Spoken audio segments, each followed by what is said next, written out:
today we're going to focus mostly on resiliency. This event is the 4th annual Kicking Off Hurricane Preparedness season.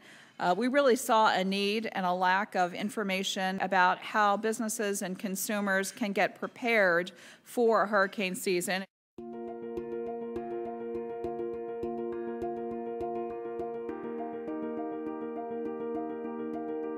Some of you may be Republicans and some of you may be Democrats, right?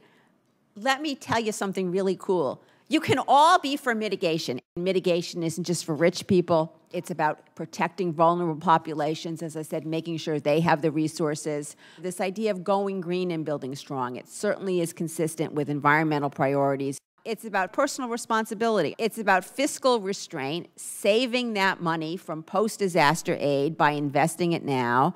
And it's about generational equity, making those investments today so our grandchildren don't have to make them in the future. There's stuff that everybody will raise their hand for. First responder safety, leveraging the federal investment, economic growth for our country. Mitigation, believe it or not, can do all of these things. Resiliency can do all of these things.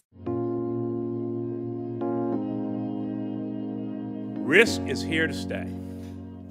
And how we deal with it is increasingly going to be whether we're going to be a competitive society, a successful society, or not.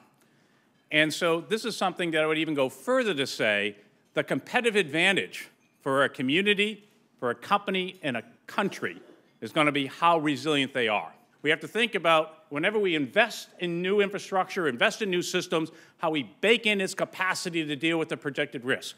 Do this as an ongoing reality going forward. When we look at our very small businesses, 1 in 5 actually has a well-organized business continuity plan. But about 40% of them, after a disaster, will close their doors and go out of business. When you think of business continuity, it's way beyond your 4 walls. When Hurricane Irene went through a few years ago, Vermont had over 500 miles of roads closed.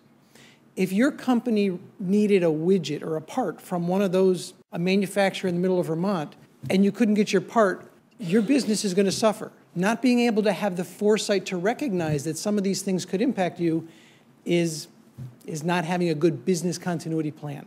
From a business standpoint, assess the risk, understand the business impact, what are the possible controls to eliminate that, and then test it. Make sure that it works.